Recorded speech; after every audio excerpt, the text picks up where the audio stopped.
माननीय सभापति महोदय, आज मांग संख्या 52 पंचायती राज विभाग और मांग संख्या 53 ग्रामीण विकास। प्लीज देखिए, अब जो फोनवार जो बोलने वाले स्पीकर्स हैं उनमें श्रीमती चंद्रकांता मेघवाल तक का और उधर जो नाम आ रहे हैं उनमें 8-8 मिनट का समय आपका अलोकेटेड समय है। 6 मिनट होंगे तो मैं घंटी बजाऊंगा। इसका मतलब आपको 2 मिनट में आपका संबोधन, आपका भाषण कंक्लूड करना है और समय पर कोई कंप्रोमाइज नहीं। घड़ी सदन की ही काम आएगी। Thank you.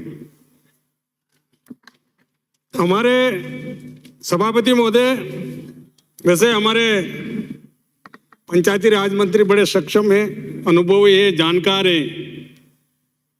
मैं यह कहना चाहूँगा, ग्राम स्वराज की अवधारणा पर आधारित ग्रामीण विकास का अर्थ सामाजिक श्रृंखला में आखिरी कड़ी अर्थात सुदूर ग्रामीण अंचल में निवासी करने वाले लोगों का भला हो। राष्ट्रपिता महात्मा गांधी ने भी कहा था कि ग्राम पंचायत जितनी ज्यादा शक्तिशाली होगी उतना ही आदर्श ग्राम स्वराज्य की कल्पना सिद्ध होगी। विडंबना है कि पंचायती राज की स्थापना 63 साल होने के बाद मारो राजस्थान पावनधरा में 2 अक्टूबर 1959 को पंचायती राज का आगाज हुआ। भारत के भूतपूर्व राष्ट्रपति आदरणीय कलाम साहब ने भी 2020 तक भारत को एक प्रमुख विकसित देश बनाने की बात कही थी। मैं सभापति महोदय अपने गांवों को भी यह कहना चाहूँगा, माननीय मंत्री जी को, जिस प्रकार शहरों को स्मार्ट सिटी की तरह विकसित करते हैं, इसी प्रकार ग्रामीण क्षेत्र में भी हमारा इस को लिया जाए। हमारे ग्रामीण क्षेत्र में 70 से 75% आबादी ग्रामीण क्षेत्र में निवास करती है। दुर्भाग्यवश भारत गांवों का जनमानस आज भी उन योजना के बावजूद बहुत सारी परेशानियां हैं। ग्राम विकास हेतु सरकारें द्वारा विभिन्न प्रकार की विकसित कल्याणकारी योजना चलाई जाती है।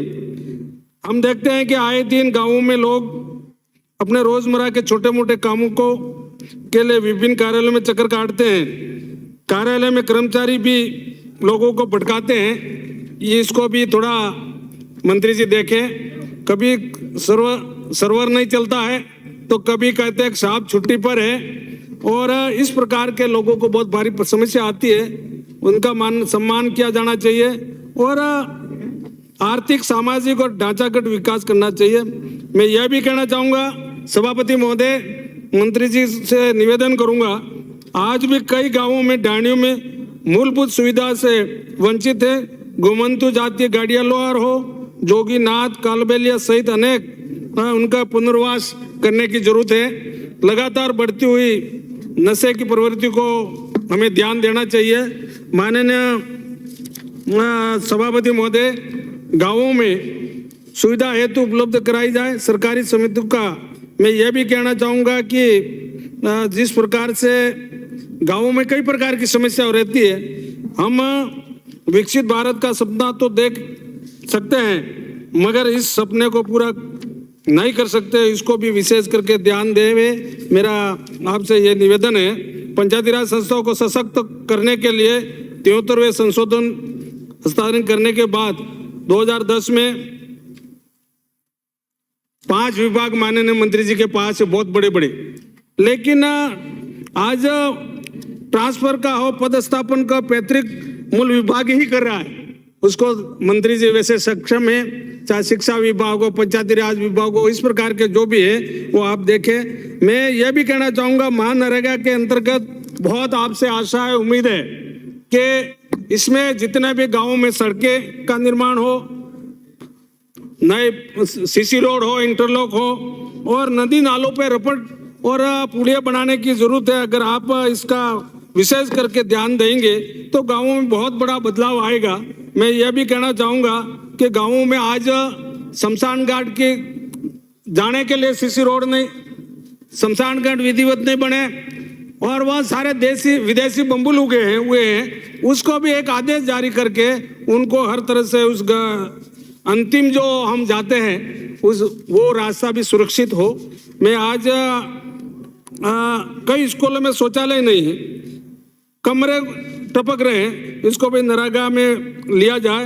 अनुसूचित जनजातीय क्षेत्र वन्य में विभिन्न वन्य उत्पादन जैसे सफेद मूसली है, महुआ है, पुआड़िया है, तेंदुपत्ता जैसे संग्रहण तो करते हैं, लेकिन उसको रखने का केंद्र नहीं है। महानरेगा के माध्यम से मैं यह भी कहना चाहूँगा कि गरीबी रेखा से नीचे जीवन यापन करने वाले परिवारों को सम्मानजनक आजीविका माध्यम दिया जाए। मैं यह भी कहना चाहूँगा कि नीतियों में खोट नहीं है, लेकिन इस योजना के अंतर्गत लगे हुए मेट आज भी बरसों से लगे हुए हैं, उनको कई 3-3 साल हो गए, लोगों को भुगतान भी नहीं हो रहा है। मैं माननीय मंत्री जी हमारे बीच में है, विद्यार्थी मित्र को आप 6,500 जो है उनको आप बिल्कुल परमानेंट करें। माँ बाड़ी वाले भी लोग हैं, उनके मानदेय भत्ता बढ़ाया जाए और आप शिक्षा की तरफ तर्ज दिया जाए। मैं यह भी कहना चाहूँगा मंत्री जी मेरे विधानसभा क्षेत्र में कि पंचायती राज समिति महानरेगा स्वीकृत मजदूरों की मजदूरी नहीं मिल रही है, समतलीकरण, दोहरे निर्माण, रोड का निर्माण कराया जाए। बाबत करीब 3 वर्षों से अधिक समय हो जाने के बाद आज तक उनका भुगतान नहीं हो पा रहा है। पंचायत समिति वित्तीय स्वीकृति जारी हो जाती है, लेकिन दुगने समयबद्ध नहीं करते हैं। मैं यह भी निवेदन करूंगा, मेरा गिंगला पंचायत समिति बनाने के बारे में सरकार विचार करे। विधायक मजदूर से स्वीकृत कार्यों को 1 वर्ष से अधिक अवधि होने के बाद भी पूर्ण नहीं हो पाते हैं। मेरा यही निवेदन है। सिटोरा ग्राम पंचायत अधिकारी और इन सचिव का पद काफी खाली है। मेरा आपसे निवेदन है कि बीपीएल की सर्वे 2002 के की जाए, पंचायत समिति सदस्यों की का अधिकार दिया जाए, श्रमिकों का भुगतान किया जाए, कुशल और अकुशल का भुगतान, सामग्री का भुगतान किया जाए और चारागाह भूमि पर बरसों से बसे हुए उनको वनाधिकार का पट्टा दिया जाए, सामुदायिक पट्टा भी दिया जाए और विद्यालय भवनों का निर्माण और कराया जाए। टीएसपी में 2011 की जनगणना में प्रधानमंत्री सड़क योजना को मैंने 6,500 वाली बात कही थी, विद्यार्थी मित्र वाली। महात्मा गांधी नरेगा में व्यक्तिगत कार्य, कुएं खोदना, कुएं गहरे करना, समतलीकरण करना, पशु शेड का निर्माण करना, ये आदि आदि सारी बातें आप बिल्कुल इस बात को ध्यान में रखेंगे। विशेष करके हमारे विधायक निधि को भी इस तौर से आप समय पे जल्दी जारी करें ताकि हम सारे काम कर सके। मेरा यही निवेदन है, जैसे खेल मैदान है, शमशान घाट का निर्माण, स्कूलों में सांस्कृतिक भवन, कमरों, शौचालय की बात कही है मैंने। महानरेगा के अंदर नवीन कुएं खोदने की बात कही है, कुएं गहरे करने की बात कही है, भूमि समतलीकरण करने की बात कही है, पशु शेड का निर्माण करने की बात कही है। विधानसभा के नदी नालों पर रपट और पुलिया की बात भी मैंने आपसे निवेदन किया है। माननीय सदस्य, यू आर रिपीटिंग नाउ, आप रिपीट कर रहे हो। धन्यवाद सर, बहुत बहुत धन्यवाद आपका।